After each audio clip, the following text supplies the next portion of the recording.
Hello there, friends. They call me Happy. For decades, I've made my home out here, in the deep American wilderness, sharing my campfire with the wolves, the owls, and the bears. You see, animals always know when a soul is hurting, and the forest never judges. Tonight, I want to tell you a story about a different kind of wilderness, the freezing, concrete jungle of Seattle. It's about a fragile girl named Clara who fled a toxic, gilded cage to find her true pack with a gentle old woodworker. It's a tale of survival, healing, and true justice. Before I begin, drop a comment below and tell me where in the world you're listening to this story from. And please don't forget to subscribe to the channel for more tales around the fire. Seattle in December is not a city that forgives.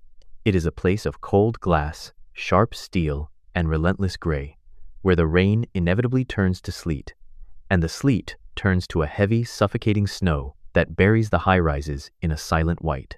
A few hundred miles down the coast, the small maritime town of Astoria waits in the biting wind, its wooden bones creaking against the sea, serving as a dim lighthouse for souls who have nowhere better to be. They call me Wilder. I have lived in Astoria long enough to know when the coastal wind brings in a mere storm and when it brings in a stray. This is a story about the latter.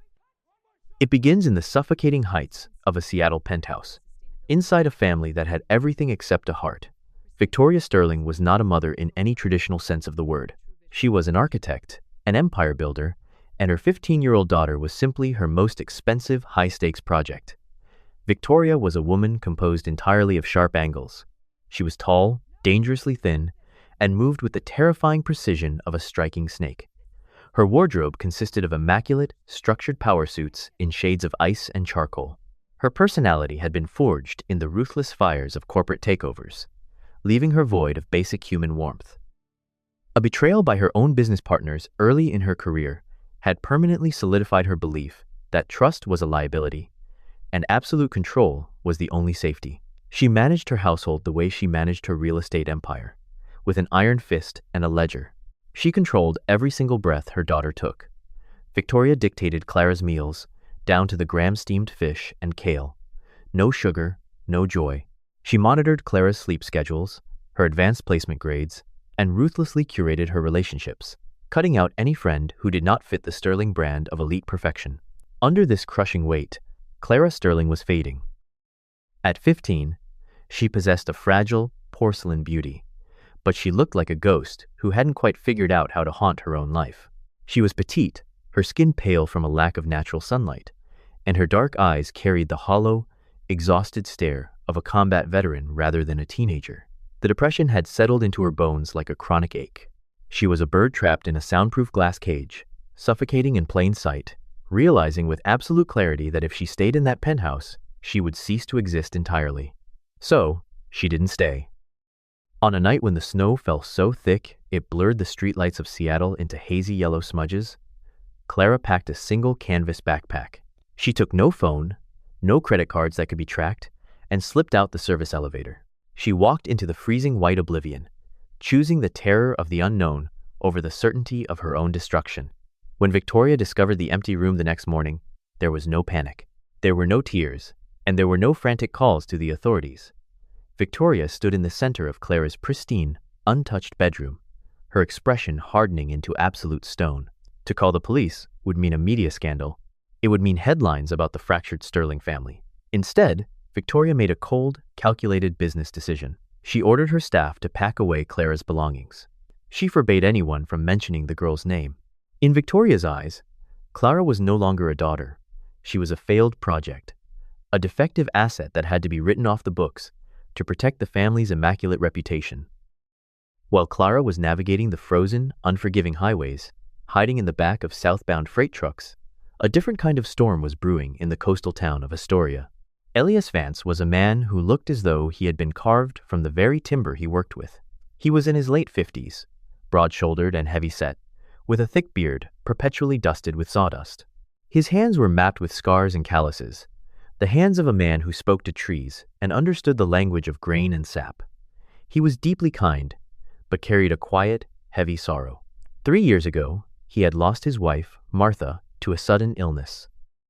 Martha had been the soul of their traditional woodworking shop, Vance Woods. Since her passing, Elias had been fighting a losing battle. The world had moved on to cheap, mass-produced, flat-pack furniture. The market for hand-carved generational craftsmanship was dying, and Vance Woods was standing on the absolute brink of bankruptcy. The town's loan officer, an anxious, balding man named Arthur Penhaligon, had visited Elias just that afternoon. Arthur was not a bad man, but he was a messenger of bad news. He had nervously adjusted his glasses, handing Elias yet another final notice, murmuring apologies about bank policies and foreclosures. Elias had simply nodded, offering Arthur a cup of coffee before sending him away. To Elias, the shop was not just a business, it was the last tangible piece of Martha he had left. So, he worked.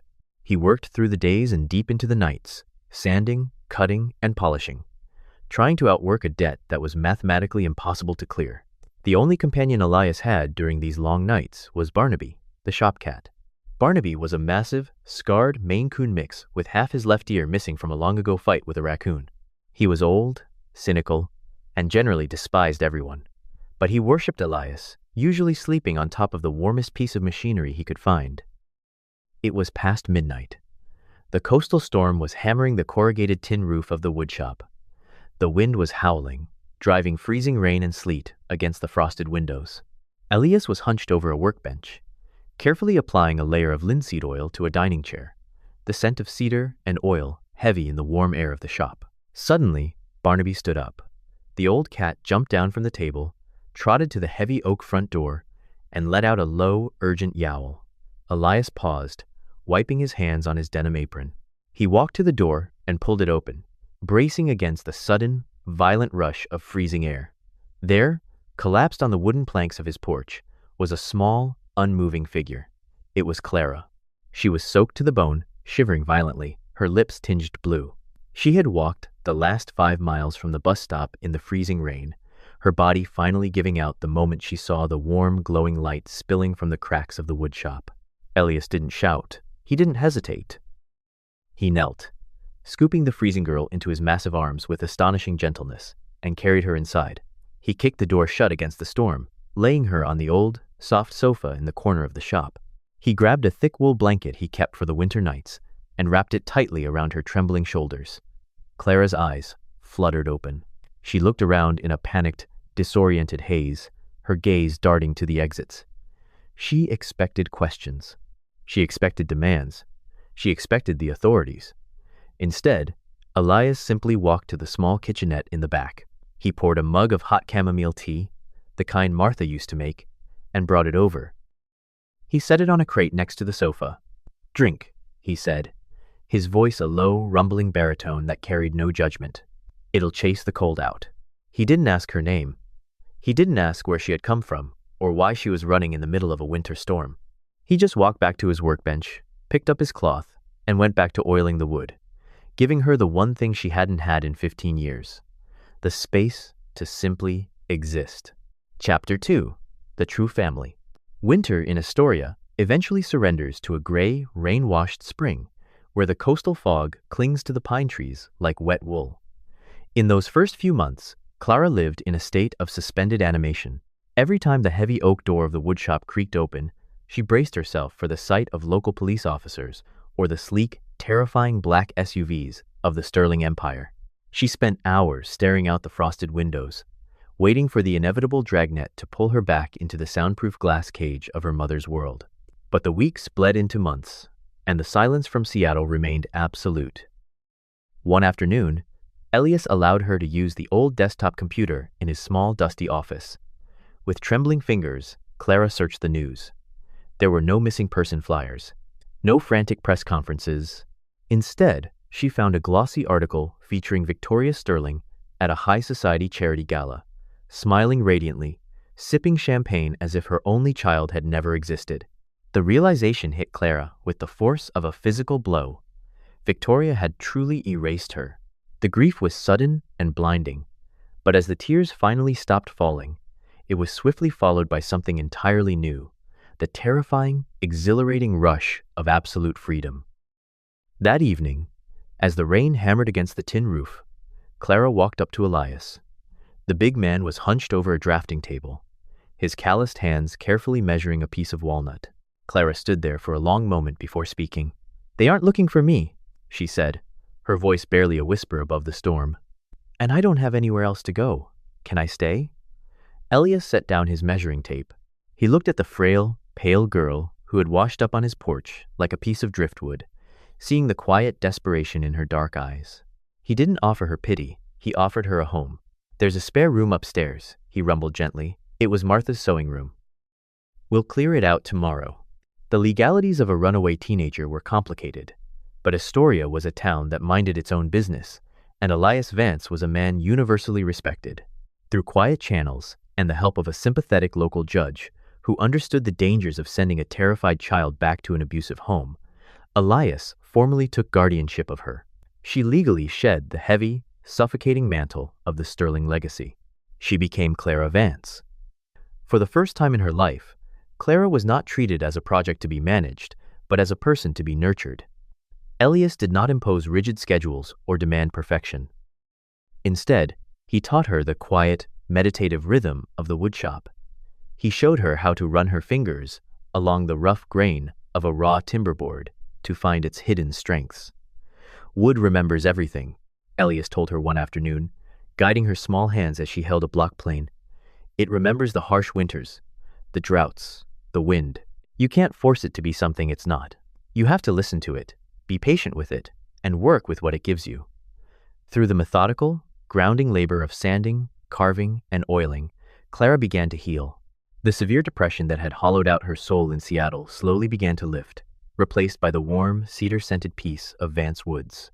As Clara's mind cleared, her innate brilliance, the sharp, analytical intelligence that Victoria had tried to weaponize for corporate greed, began to surface in a new way. Clara started helping with the business side of the shop. She noticed Arthur Penhaligon, the anxious bank manager, still making his grim monthly visits. Vance Woods was surviving, but barely. Elias was a master craftsman, but his designs were rooted in a bygone-era heavy, ornate, and classical. They were beautiful, but they simply did not fit the modern market. One evening, after Elias had gone upstairs, Clara sat at the drafting table. Drawing upon the elite education in art and aesthetics she had received, she picked up a charcoal pencil and began to sketch. She envisioned a way to marry Elias's flawless, traditional joinery with a sleek, minimalist aesthetic. She designed a lounge chair, its frame carved from solid local ash, utilizing ancient, nail-free mortise and tenon joints, but shaped with sweeping, aerodynamic mid-century modern lines. The next morning, she showed the sketch to Elias. Instead of being offended that a teenager was trying to change his life's work, the old woodworker's eyes lit up with genuine wonder. "Let's build it," he said. They spent 2 weeks crafting the prototype. When it was finished, it was a masterpiece of breathtaking simplicity and structural integrity, and it was exactly what Julian Hayes was looking for. Julian Hayes was a prominent architectural designer who had recently relocated from Portland to the coastal region. Julian was a man who lived his life in right angles and strict color palettes. He was in his mid-40s, impossibly lean, and invariably dressed in unseasonable linen suits and thick tortoiseshell glasses that gave him the look of a very intense owl. He possessed a reputation for being notoriously difficult to please, a trait born not from malice, but from a lifelong, exhausting search for authenticity in a mass-produced world. He had walked into Vance Woods looking for custom baseboards for a luxury eco-retreat he was building on the cliffs. But the moment Julian stepped through the door, he stopped dead in his tracks.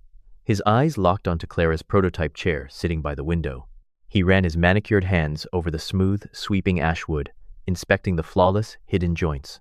"Who designed this?" Julian demanded, his voice tight with disbelief. Elias proudly pointed to the young girl sweeping sawdust in the corner. Julian immediately commissioned 20 of the chairs for his eco-retreat, paying a handsome advance on the spot. That single transaction changed the trajectory of their lives. Julian Hayes became a vocal champion of Vance Woods in the high-end architectural community. Soon, orders for custom, modern heritage furniture began pouring in from boutique hotels and wealthy homeowners across the Pacific Northwest. Clara and Elias worked side by side, their contrasting strengths forming a perfect symbiosis. She provided the visionary, minimalist designs, and he provided the unparalleled, generational craftsmanship. The bank notices stopped coming. The crushing weight of debt was finally lifted from Elias's shoulders. But more importantly, the woodshop became a sanctuary of genuine joy. Clara would often catch herself laughing a bright, unrestrained sound that would have been strictly forbidden in the Sterling penthouse. She was covered in sawdust, wearing oversized flannel shirts, and her hands were rough with calluses. Yet she had never felt more beautiful or more alive. She had lost an empire in Seattle, but in the heart of Astoria, amidst the hum of the bandsaw and the quiet approval of an old woodworker, Clara Vance had finally found her true family. Chapter 3. Rise of an Empire. 15 years have a peculiar way of reshaping the world. The Seattle skyline, once a jagged silhouette of cold steel that a terrified 15-year-old girl had fled, now served as the sprawling canvas for a 30-year-old visionary. Clara Vance stood by the floor-to-ceiling windows of her corner office, overlooking the gray expanse of the Puget Sound. At 30, Clara bore no resemblance to the fragile, ghost-like teenager who had collapsed in a winter storm. She had grown into a woman of striking, grounded elegance. Her dark hair was cut into a sharp, practical bob, and she wore tailored, sustainable linen blazers that spoke of effortless authority rather than rigid control. She was the CEO and chairperson of Vance Heritage, a company that had evolved from a humble woodshop in Astoria into a premier, eco-conscious furniture and lifestyle empire across the United States. Just that morning, a framed copy of Forbes magazine had arrived at her desk, featuring her portrait on the cover with the headline, "The Architect of Sustainable Craft: How Clara Vance Built an Empire with a Conscience." She traced the wooden frame hand-carved by Elias and smiled quietly. Behind her, the heavy glass office doors swung open to reveal Marcus Thorne, her chief operating officer. Marcus was a towering, broad-shouldered man in his late 40s, with a meticulously trimmed salt and pepper beard, warm mahogany skin, and an array of colorful woven ties that betrayed a lively spirit beneath his polished exterior. A former corporate environmental lawyer who had grown disgusted with industry greenwashing, Marcus had found his true calling at Vance Heritage. He possessed a relentless, booming laugh but a razor-sharp intellect when it came to global supply chain logistics. "The latest quarterly reports are in, Clara," Marcus announced, setting a slim tablet on her reclaimed oak desk.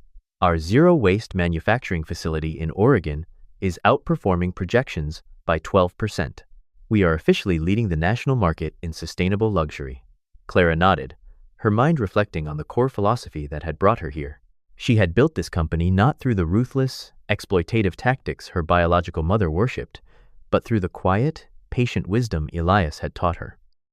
She paid her artisans double the industry standard, sourced only ethically harvested timber, and prioritized the well-being of her employees over aggressive quarterly expansions. Every piece of furniture they sold was a testament to honesty and endurance, values she held sacred. Despite her towering success, Clara's compass remained permanently pointed toward a quiet corner of the Pacific Northwest.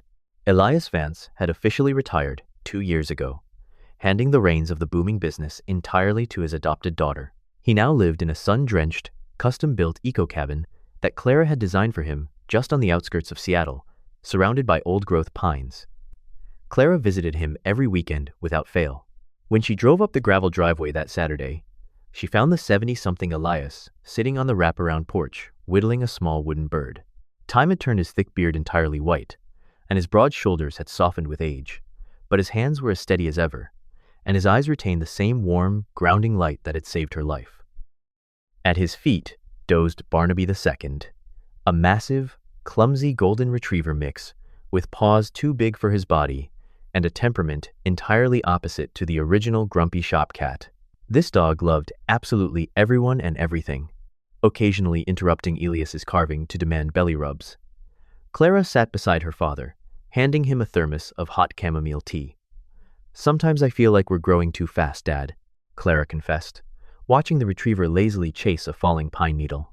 "The board wants to open 3 new showrooms on the East Coast by next year." Elias paused his carving, brushing sawdust from his faded flannel shirt. He looked at the towering trees around them. "A tree doesn't force its branches to reach the sun faster than its roots can grow deep, Clara," Elias rumbled softly, his voice still the unshakable anchor of her world. "Let them want. You set the pace. If the foundation is true, the house will stand. If you compromise the root for speed, the whole thing rots in the next storm." It was exactly the kind of spiritual, grounded counsel Clara needed to navigate the treacherous waters of corporate America. She left his cabin that afternoon with a clear mind, ready to reject the board's aggressive timeline and stick to the principles that made Vance Heritage what it was. Across the city, in a stark, glass-paneled boardroom that felt more like a mausoleum, a very different kind of empire was violently collapsing. The Sterling Corporation, once a monolithic force in commercial real estate, was in a catastrophic freefall. At the head of the dark mahogany table sat Victoria Sterling. The last 15 years had not been kind to the woman who had traded her daughter for public relations. The ice-cold perfection of her appearance had cracked. She was now in her early 60s, and though her suits were still impeccably tailored, her face was drawn, deeply lined with chronic stress, and her posture carried the brittle rigidity of a woman trying to hold up a collapsing roof. Beside her sat David Collins, the company's newly hired chief compliance officer. David was a frantic, thin man in his mid-30s who perpetually looked like he was on the verge of a panic attack, his hair thinning prematurely from the sheer stress of untangling the Sterling's decades of legal messes. He nervously pushed a stack of red flag dossiers toward Victoria, his hands visibly shaking. "Mrs. Sterling," David stammered, wiping a bead of sweat from his temple. "The EPA has officially suspended construction on the waterfront development. The soil toxicity reports were falsified, and the federal investigators know it. Furthermore, the union representing the construction workers on the downtown high-rise has filed a massive class action lawsuit for unsafe working conditions and wage theft. And the suppliers for the steel frames are halting shipments. Our accounts payable are 90 days past due. The cash flow is completely depleted." Victoria slammed her fist onto the table, the sharp crack echoing in the cavernous room. "I don't pay you to recite problems, David. I pay you to bury them," she snarled, her voice venomous, but laced with a desperate, hollow tremor. Her husband, Richard, sat silently in the corner, nursing a glass of scotch. He was a defeated, graying shell of a man who had long ago surrendered his spine to his wife's megalomania, offering no solutions, only quiet dread. The Sterling methodology, cutting corners, exploiting labor, utilizing cheap, toxic materials to maximize profit margins, and relying on bribery to pass inspections, had finally caught up with them. The modern market had shifted toward transparency and sustainability, leaving their dinosaur of a corporation suffocating in lawsuits, debt, and public outrage. As Victoria stared out the window at the Seattle skyline, trying desperately to figure out which assets she could liquidate next to stave off bankruptcy, she remained entirely oblivious to the irony of her situation. She had no idea that the celebrated architect of the city's most thriving, ethically sound new enterprise was the very daughter she had discarded in the snow 15 years ago. Chapter 4. The Vultures Return. The glossy cover of Forbes magazine lay stark against the dark mahogany of Victoria Sterling's desk, a vibrant anomaly amidst the piles of red-flagged financial audits and foreclosure notices. Victoria had spent the morning desperately cold-calling offshore creditors, her voice hoarse, her legendary composure fraying at the edges. When David Collins, her trembling chief compliance officer, had tentatively placed the magazine on her desk to show her the industry's new leading competitor, Victoria had initially sneered, but then her eyes locked onto the photograph. The sharp bob, the poised posture, the unmistakable bone structure. It was older, fortified by time and success, but the face belonged to the fragile 15-year-old girl who had vanished into a snowstorm a decade and a half ago. Clara. Victoria did not gasp. She did not weep tears of maternal relief. Instead, a cold, calculating light ignited in her eyes. Where a mother would see a resurrected child, Victoria Sterling saw a lifeline. She saw unblemished credit, a pristine public image, and a massive reservoir of capital. "Richard," she commanded, her voice slicing through the heavy silence of the office. Her husband looked up from his scotch, his eyes bloodshot and vacant. "Call Simon Trent at the Seattle Chronicle. Tell him to bring his cameras. We are going to have a family reunion." Across the city, the atmosphere inside the sunlit, open-plan headquarters of Vance Heritage was humming with focused electricity. Clara Vance was pacing in front of a massive digital presentation board alongside Marcus Thorne. Today was the preliminary presentation for the Ethelgard Eco Resorts project, a monumental global contract to design the interiors for a new chain of 30 luxury sustainable hotels across Europe and Asia. Winning this bid would elevate Vance Heritage from a national powerhouse to a global titan, fundamentally reshaping the industry. The decision-maker for this mega-project was sitting quietly at the edge of the conference table, Elena Rostova. Elena was a statuesque woman in her late 50s, with striking iron-gray hair pulled into a severe, sleek chignon. She wore an asymmetrical charcoal blazer and carried herself with a pragmatic, no-nonsense aura of a European aristocrat who had built her fortune from the ground up. Elena was notoriously difficult to impress. Her previous ventures had been heavily burned by corporations faking their environmental credentials, leaving her with a deep, cynical distrust of corporate greenwashing. She valued absolute authenticity above all else. "Your supply chain logistics are flawless, Miss Vance," Elena noted, her sharp accent clipping the words.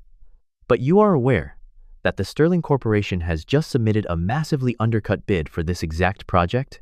They are liquidating their remaining offshore assets to guarantee the supply volume." Clara's expression remained perfectly neutral at the mention of the Sterling name. Undercutting implies a compromise in materials or ethics, Elena. Vance Heritage does neither. We build for the next century, not the next fiscal quarter. Elena offered a rare, slight nod of approval, intrigued by the young CEO's unshakable poise. As the meeting concluded, Clara escorted Elena out toward the grand, glass atrium lobby of the Vance Heritage Building. But as the elevator doors slid open, a chaotic barrage of flashing lights and shouting voices assaulted them. The serene lobby had been hijacked. Standing in the center of a swarm of tabloid photographers was Victoria Sterling, flanked by Richard and a weasel-faced man wielding a digital recorder. This was Simon Trent, a notorious freelance journalist known for his scuffed shoes, ill-fitting suits, and a rat-like hunger for manufactured scandals. Before Clara could fully process the ambush, Victoria lunged forward. The older woman threw her arms around Clara in a suffocating, theatrical embrace, burying her face in Clara's shoulder. "My baby! Oh, my sweet girl! I've finally found you!" Victoria wailed, her voice projecting perfectly for the microphones. Flashbulbs erupted like a thunderstorm. Clara stood entirely rigid, her heart hammering against her ribs, but the panic that would have once paralyzed her did not come. Instead, a glacial calm settled over her. Victoria pulled back just enough to maintain the optic of a loving embrace, while leaning in close to Clara's ear. Beneath the facade of a weeping mother, Victoria's voice dropped into a vicious, demanding hiss. "Listen to me carefully, you ungrateful little brat. You are going to smile for these cameras. You are going to sign over 30% of this company's voting shares to me. You will legally guarantee the Sterling Corporation's outstanding debts by Friday, and you will move back into the penthouse tonight so we can secure the Ethelgard bid as a unified family front. Do this, and I won't ruin your little eco-company with a scandal about how you abandoned your dying parents." Clara looked at the woman who had once been her entire, terrifying world. She saw the deep lines of desperation, the brittle panic, the pathetic greed. Clara gently but firmly reached up, grabbed Victoria's wrists, and peeled the woman's hands off her shoulders. She took a deliberate step back, creating a physical and metaphorical chasm between them. The cameras clicked frantically, capturing the sudden shift in dynamics. Clara's voice was not a shout, but it carried clearly across the echoing lobby, chilling the room into silence. "I do not know who you are putting this performance on for, Mrs. Sterling," Clara said, her tone as smooth and unyielding as polished ash wood. "But you are gravely mistaken. I do not have a mother, and my father is Elias Vance, a woodworker from Astoria." Victoria's carefully constructed mask of maternal grief fractured, revealing a flash of pure, venomous rage. "Clara," Richard started, stepping forward weakly, but Clara cut him off with a single, sharp look. "Security," Clara called out smoothly. Two towering guards instantly materialized from the flanks of the lobby. "Please escort Mr. and Mrs. Sterling and their paid press off the premises. They are trespassing." Clara did not wait to watch them be forcibly ushered out.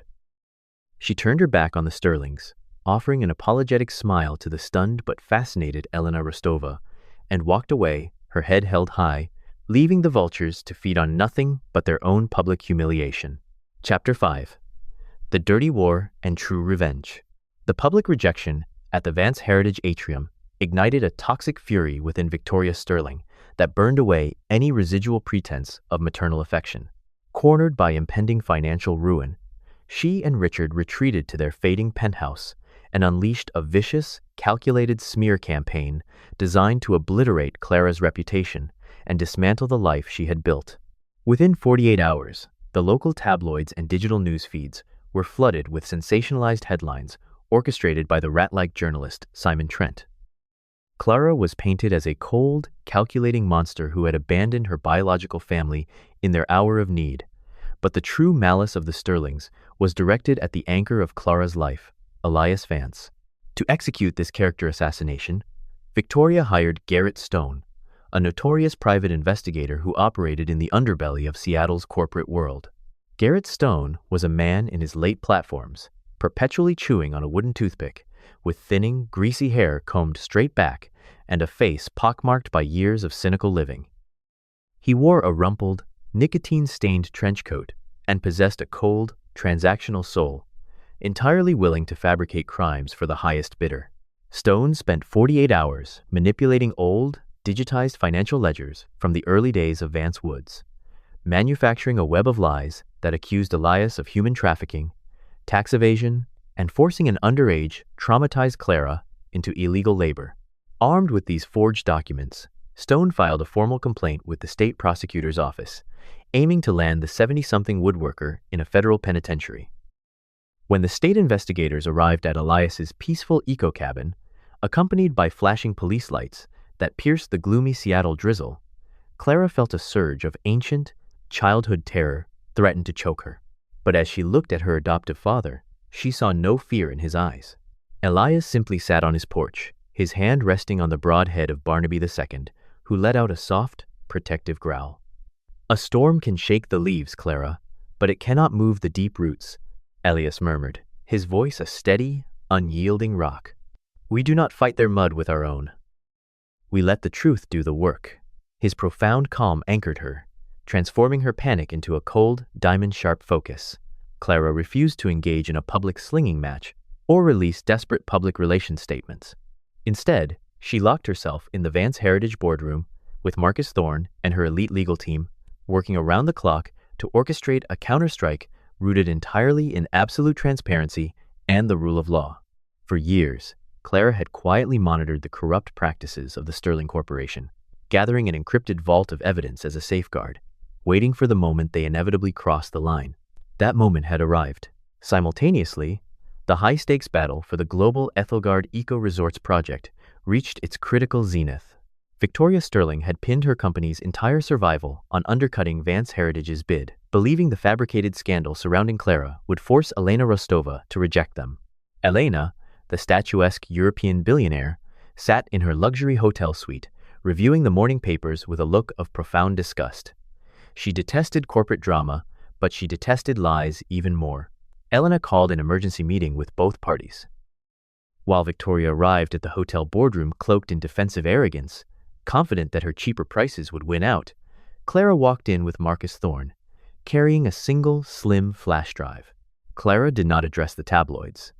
Instead, she presented Elena with a flawless, independently audited transparency report, detailing every single source of timber, every fair wage contract, and every ecological certification Vance Heritage possessed. The sheer contrast in quality, integrity, and structural readiness was undeniable.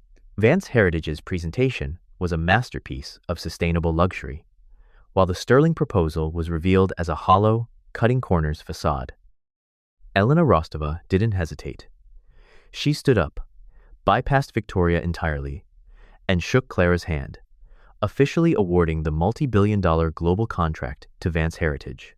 With the commercial victory secured, Clara immediately pivoted to deliver the final, devastating blow to her biological parents. She called an emergency televised press conference at the Seattle Press Club, inviting every major news outlet, financial journalist, and tabloid reporter in the Pacific Northwest. The room was packed to capacity, the air thick with tension and the aggressive clicking of camera lenses. Clara walked onto the stage alone, standing behind the microphone with absolute grace. She did not yell, and she did not play the victim. Instead, she projected a massive digital dossier onto the screen behind her. First, she displayed her certified medical records from 15 years ago, documenting the severe clinical depression she suffered due to Victoria's emotional abuse, alongside the official police reports proving that the Sterlings had legally classified her as a discarded asset and never searched for her. The room gasped as the myth of the loving, abandoned parents evaporated in real time. Then, Clara dropped the true bombshell. She introduced Sarah Jenkins, a federal financial auditor from the Internal Revenue Service who had been quietly handed Clara's encrypted vault of corporate intelligence weeks prior. Sarah Jenkins was a tall, fiercely sharp-eyed woman in her mid-40s, with short, silver-streaked hair and wire-rimmed glasses that framed a gaze capable of making billionaire CEOs sweat. Jenkins was legendary for her unyielding, encyclopedic knowledge of tax law and her absolute intolerance for corporate corruption. Stepping up to the podium, Auditor Jenkins officially announced that based on the comprehensive, irrefutable evidence provided by Clara Vance, the federal government had opened a massive criminal investigation into the Sterling Corporation. The screens flashed with internal memos, offshore bank routing numbers, and shell company registries detailing a decade of multi-million-dollar tax evasion schemes, systematic bribery of local environmental inspectors, and illegal offshore money laundering. The retaliation was absolute and flawless. By choosing the path of law and unassailable facts over a dirty public feud, Clara had not only completely exonerated Elias Vance, rendering Garrett Stone's forged documents completely useless, but she had dismantled her enemies entirely. The public backlash was instantaneous and cataclysmic. As the press conference aired live, Wall Street reacted with unprecedented panic. The Sterling Corporation's stock ticker transformed into a sea of red, plunging to absolute zero within a matter of hours as institutional investors pulled their funding in a desperate stampede. Trading of Sterling stock was officially halted by the SEC, and by the time the sun set over a rain-slick Seattle, the Sterling Corporation, drowned in billions of dollars of debt, frozen assets, and impending federal indictments, officially filed for Chapter 7 bankruptcy. Victoria and Richard Sterling's empire was gone, entirely consumed by the very flames of greed they had ignited. Chapter 6 Peace at Last. The heavy oak doors of the Sterling penthouse were not opened by a trembling butler, but breached by the synchronized, unyielding force of a federal tactical team. It was early Tuesday morning, the sky over Seattle a bruised, indifferent purple that perfectly mirrored the crumbling empire below. Leading the raid was Special Agent Thomas Reynolds. Reynolds was a man in his late 50s, with a military buzz cut, a permanently furrowed brow, and a demeanor completely immune to the theatrics of the ultra-rich. He had spent 20 years untangling white-collar crime, and his eyes held the weary cynicism of someone who had seen every flavor of human greed. When he entered the master suite, Victoria Sterling, stripped of her immaculate corporate tailoring, stood in a silk robe. Her face was deathly pale, and her voice was shrill as she demanded to call her elite team of lawyers, threatening Reynolds with lawsuits and career ruin. Richard sat on the edge of the velvet sofa, weeping silently into his hands, completely broken. Agent Reynolds merely read them their Miranda rights in a flat, unhurried monotone, stepping forward to snap the cold steel cuffs around Victoria's wrists. By noon, the penthouse was seized by the government. The offshore bank accounts were officially frozen, and the Sterlings were escorted out of their glass tower into waiting armored SUVs. The illusion of their invincibility was shattered. They had lost absolutely everything, destined for a concrete cell far removed from the high society galas they once ruled.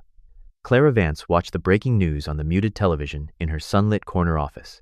There was no triumphant smirk on her face, no champagne popped in celebration with her board of directors. Instead, she closed her eyes and released a profound, grounding exhale, a physical loosening of a knot that had resided deep in her chest since she was 15 years old. The toxic ghosts of her past, the looming shadows of control and manipulation, had finally been exorcised. The book on the Sterlings was permanently closed.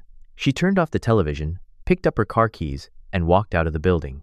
The empire she had built was secure under Marcus Thorne's capable hands for the weekend. It was time to go home.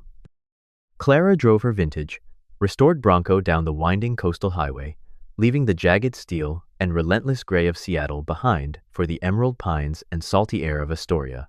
Elias sat in the passenger seat, the window rolled down, letting the crisp ocean breeze ruffle his stark white beard. In the back seat, Barnaby II had his massive golden head hanging out the window, his ears flapping wildly in the wind, his tail thumping a happy, irregular rhythm against the upholstery. When they finally reached the small maritime town, Clara didn't drive straight to their eco-cabin. Instead, she parked near the rugged coastline. Father and daughter walked side by side along the damp, sandy stretch of the Astoria beach. The weather was a gentle, sunlit contrast to the violent, freezing storm that had washed her ashore 15 years ago.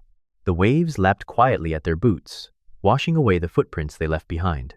Elias looked out at the vast, shimmering expanse of the Pacific Ocean, leaning slightly on a hand-carved cedar walking stick. "The water is remarkably calm today," Elias noted, his deep baritone carrying smoothly over the rhythmic sound of the surf. "The storm has passed, Dad," Clara replied, linking her arm securely through his, resting her head against his broad shoulder. "It's finally over."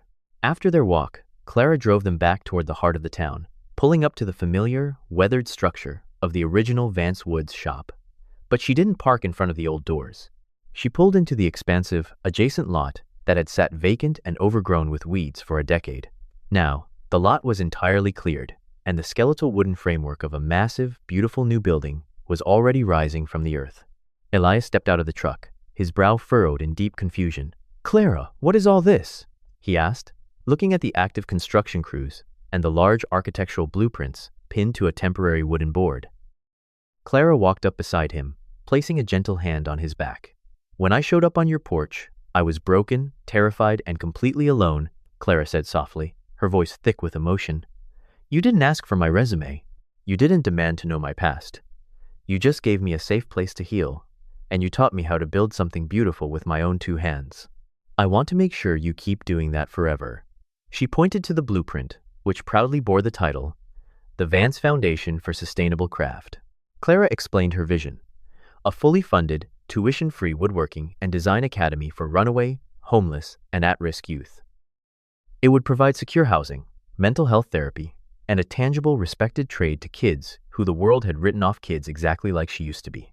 As they stood there taking in the framework, a young boy nervously approached them holding a push broom.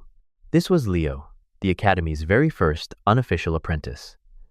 Leo was 16, scrawny, and perpetually dressed in an oversized, faded gray hoodie that he used as a shield against the world. He had a chipped front tooth, a fading yellow bruise on his cheekbone, and the defensive, darting eyes of a stray dog expecting to be yelled at. Clara had found him sleeping near their Portland warehouse a month ago and had brought him to Astoria. She introduced Leo to Elias. The old woodworker looked at the boy, instantly recognizing the same fractured, guarded look Clara had carried all those years ago. Elias didn't offer a pitying smile or a demanding lecture. Instead, he reached out his large, calloused hand, pointing to a rough piece of local ash timber resting near the scaffolding. "You know how to sand against the grain without tearing the fibers, Leo?" Elias asked, his voice a warm, inviting rumble. Leo blinked, entirely surprised by the lack of interrogation, and slowly shook his head, his shoulders dropping a fraction of an inch. "No, sir." Elias smiled, a gentle crinkle forming at the corners of his warm eyes. "Well, come on then, let me show you. Wood remembers everything, son. We just have to teach it how to hold a new shape." Clara watched the two of them walk toward the timber, Barnaby II trotting happily at their heels. The legacy of Elias Vance, his boundless kindness, his profound patience, and his quiet, unshakable strength would no longer be confined to just one daughter. It would be multiplied, echoing through the lives of countless forgotten children who would learn to carve out their own futures. As the golden hour sun dipped below the horizon, casting a warm, amber glow over the coastal town of Astoria, Clara took a deep breath of the cedar-scented air. She had built a massive corporate empire, but this small plot of land by the sea, filled with sawdust, hope, and the gentle laughter of her father, was her greatest masterpiece. They had survived the brutal storms, they had outlasted the darkness, and finally, they were living a life of absolute, unbroken peace. Friends, the beautiful lesson Clara and Elias teach us is that true family is not always tied by blood. True family is found in the people who leave the light on for you in the middle of your darkest storm. In our daily lives, we might not be building corporate empires, but we all face our own cold winters. We also have the power to be that safe harbor for someone else, whether it is a stray animal looking for shelter or a neighbor carrying a heavy burden. A single act of quiet kindness can plant the seeds for a forest of hope. If this story brought some warmth to your heart today, please share it with someone who might need a little light. Leave a comment below to share your thoughts, and subscribe to the channel so we can share more stories around the campfire. May God bless you and your loved ones, and keep you safe through all the storms of life. If you believe that genuine kindness and a pure heart can heal the deepest wounds, please type Amen in the comments. Thank you for listening.